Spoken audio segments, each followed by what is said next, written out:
suis Léo, comédien et chanteur. Je suis Thomas, pianiste et compositeur. Alors, les contes à quatre mains, ce sont des contes musicaux qui se déclinent en différentes formes selon les lieux de représentation et selon le public. On joue dans des écoles, des médiathèques, des salles de spectacle et aussi dans différents lieux du patrimoine. Ce n'est pas un téléphone.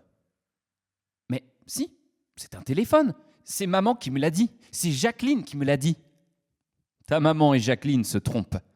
Cela s'appelle un fromage. Ça s'appelle un fromage ? Demande Josette. Alors on va croire que c'est du fromage ? Non, dit papa, parce que le fromage ne s'appelle pas le fromage. Il s'appelle la boîte à musique. La boîte à musique s'appelle le tapis. Le tapis s'appelle la lampe. Le plafond s'appelle le parquet. Le parquet s'appelle le plafond. Le mur s'appelle la porte.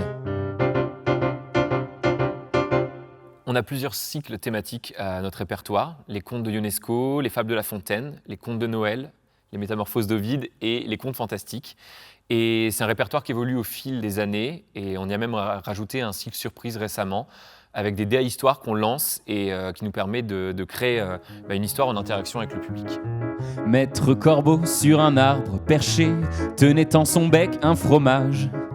Maître Renard par l'odeur alléchée lui tint à peu près ce langage. Et bonjour, monsieur du Corbeau, que vous êtes joli, que vous me semblez beau. Sans mentir, si votre ramage se rapporte à votre plumage, vous êtes le phénix des hôtes de ces bois.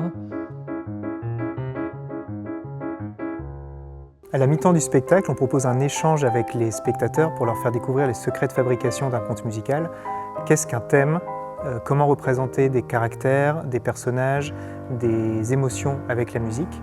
Et on profite aussi de ce temps de respiration pour leur présenter les auteurs dont nous lisons les textes.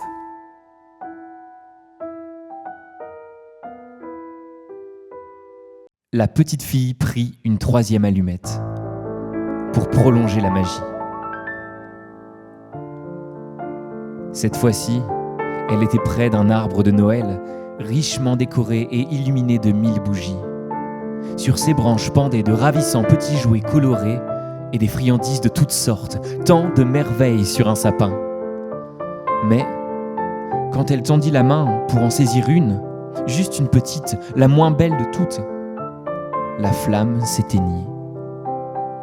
Alors, le sapin sembla s'élever dans le ciel. Les bougies devinrent des étoiles scintillantes.